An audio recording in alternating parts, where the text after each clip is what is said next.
بسم اللہ الرحمن الرحیم. My name is Vanita and I'm working as a marketing executive. مجھے سے پوچھنا تھا کہ میں نے سنا ہے one of my Muslim friends سے کہ after death سارے مسلمز جو ہے وہ heaven میں جاتے ہیں and whoever is non-Muslim will go to hell. So I wanted a clarification on this point کہ ہر ایک کی آفٹر ڈیتھ جو ڈیسائیڈ ہوتا ہے وہ اپنے کرم پر ہوتا ہے. تو مجھے اس بات کے اوپر کلیریفیکیشن چاہیے تھے کہ why all Muslim will go to heaven and non Muslim will go to hell. If at all we do good deeds, like if non-Muslim also does good deeds, why they will go to hell? بہن نے اچھا سوال پوچھا ہے کہ ان کی ایک سہیلی نے کہا کہ مسلمان آخرت میں جنت میں جائیں گے، غیر مسلم دوزخ میں جائیں گے.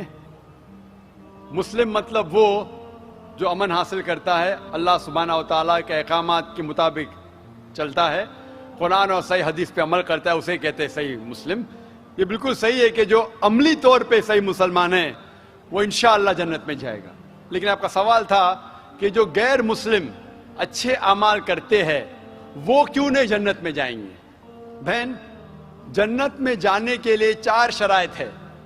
جب میں میرا 10th اسٹینڈرڈ پاس کیا، میں سینٹ پیٹرز اسکول سے فارغ ہوں، جب میں ICSE میں تھا 10ویں میں، میرے ایگزامینیشن میں 6 کمپلسری سبجیکٹس تھے: English, mathematics, science, geography, history, Hindi. 6 subjects compulsory.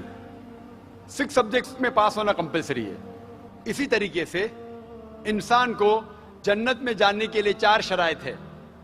یہ لکھا ہے سورہ العصر میں، سورہ نمبر 103 آیت نمبر 1 2 3، جس میں اللہ تعالیٰ فرماتے والعصر ان الانسان لفی خسر الا الذین آمنوا وعملوا الصالحات وتواصوا بالحق وتواصوا بالصبر.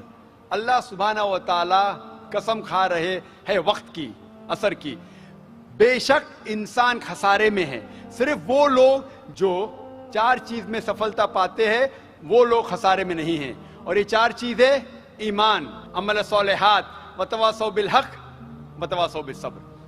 جس طریقے سے مجھے 10th اسٹینڈرڈ پاس کرنے کے لیے 6 سبجیکٹس میں پاس ہونا کمپلسری ہے، مثال کے طور پہ اگر مجھے mathematics, English, history, geography, science میں 99% مارکس ملتے ہیں، 99%، اور ہندی میں صرف مجھے 10% ملتے ہیں، اینڈ پاسنگ مارکس از 40%.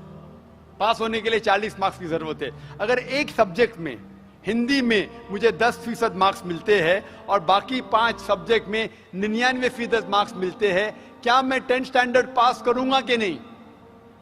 بہن، میں آپ سے پوچھنا چاہتا ہوں، کیا میں 10th اسٹینڈرڈ میں سفلتا پاؤں گا کہ نہیں؟ ایک سبجیکٹ میں 10%، باقی 5 سبجیکٹس میں 99%، کیا میں 10th اسٹینڈرڈ پاس کروں گا کہ نہیں؟ نہیں. کیوں؟ کیونکہ مجھے ہندی میں 10% مارکس ملے، بھلے 99 ملے باقی 5 سبجیکٹ میں، ہندی میں 10 فیل. اسی طریقے سے جنت میں جانے کے لیے سورہ العصر کے حساب سے 4 چیزیں ضروری ہے: ایمان، عمل صالحات، نیک اعمال جو آپ کہہ رہے، وتواصوا بالحق، لوگوں کو حق کی طرف بلانا، وتواصوا بالصبر، لوگوں کو صبر کی طرف بلانا. 4 چیزیں ضروری ہے. ایک بھی چیز اگر ان 4 میں سے مسنگ ہے، موجود نہیں ہے، اگر آپ ایک بھی چیز میں فیل ہوتے ہیں تو آپ جنت میں نہیں جا سکتے. اگر آپ کہتے کہ آپ اچھے انسان ہیں، اعمال میں آپ بہت اچھے اعمال کرتے ہیں، مان لو آپ کو 99 مارکس ملے اعمال میں، 99، لیکن ایمان میں تو آپ فیل ہے. آپ یہ نہیں مانتے کہ اللہ ایک اور محمد صلی اللہ علیہ وسلم آخری پیغمبر ہے جو ساری مذہبی کتاب میں لکھا ہے، تو آپ ایمان میں فیل ہے. آپ کتنے بھی نیک کام کرو، 99% ملے، 100% ملے، باقی 3 حصے میں ایمان میں لیکن فیل ہوئے تو آپ جنت میں نہیں جائیں گے.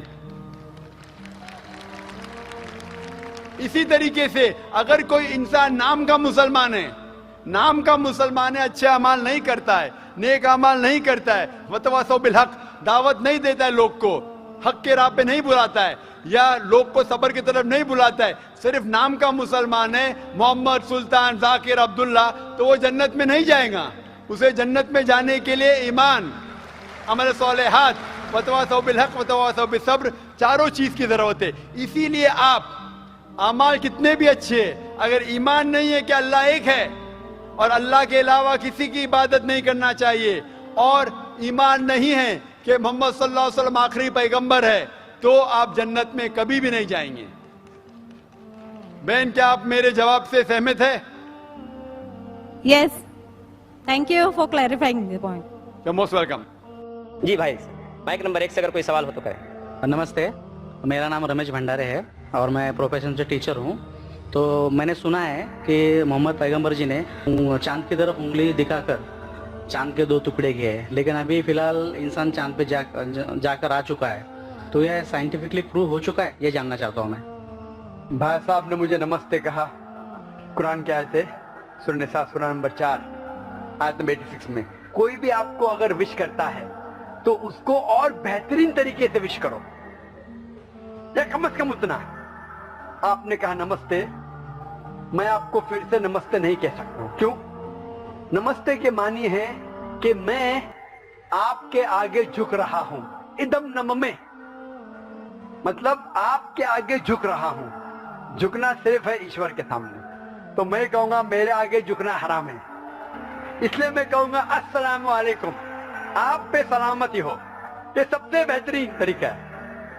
اسی لیے میں نمستے کا جواب نمستے, کیونکہ میں نمستے کے معنی جانتا ہوں. اکثر ہندو نمستے کے معنی جانتے بھی نہیں. نمستے آتا ہے ادم نممے سے, آپ میرے سب کچھ ہے, میں آپ کا سب کچھ نہیں ہوں. کچھ آپ کو ہدایت دے سکتا ہوں, ہدایت دینے والا اللہ سبحانہ و تعالیٰ.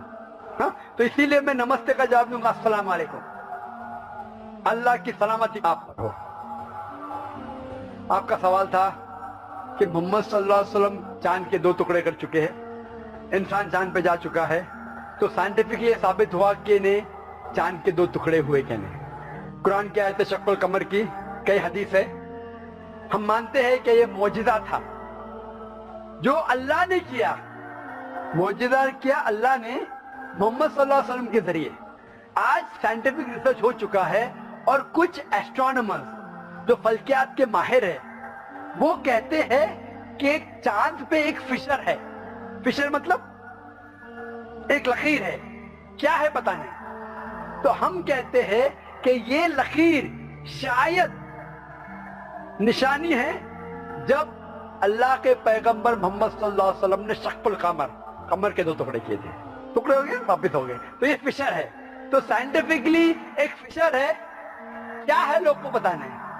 تو میں کہتا ہوں انشاءاللہ وہ فشر وہی ہے جو اللہ کے رسول نے ٹکڑے کیے. لیکن آج اگر کوئی کہے گا کہ چاند کے ٹکڑے 2 ہو گئے اس لیے میں اسلام میں مانتا ہوں, شاید, لیکن آج دور معجزہ کا نہیں ہے, چمتکار کا نہیں. آج دور ہے سائنس کا. اور سب سے بڑا چمتکار جو آخری پیغمبر محمد صلی اللہ علیہ وسلم نے کیے وہ ہے قرآن. سب سے بڑا چمتکار ہے. تو میں تقریر دی تھی سب سے پہلے بار پونا میں, اسمبلی ہال میں, قرآن اور جدید سائنس. اس کے ذریعے پتا چلتا ہے کہ قرآن ہم ثابت کر سکتے, اللہ کی کتاب تب بھی ثابت کر سکتے تھے, آج بھی اور تا قیامت تک. تو یہ مین چمتکار ہے. کوئی بھی انسان پڑھے گا, اگر آپ کو ادبی نے ترجمہ پڑھی ہے اور اگر صحیح نیت سے پڑھیں گے, آپ کو اللہ تعالیٰ ہدایت ضرور دے گا. ہدایت مطلب صحیح راستہ دکھانا. تو صحیح راستہ جو ہے وہ آخری کلام خدا کا, وہ قرآن شریف.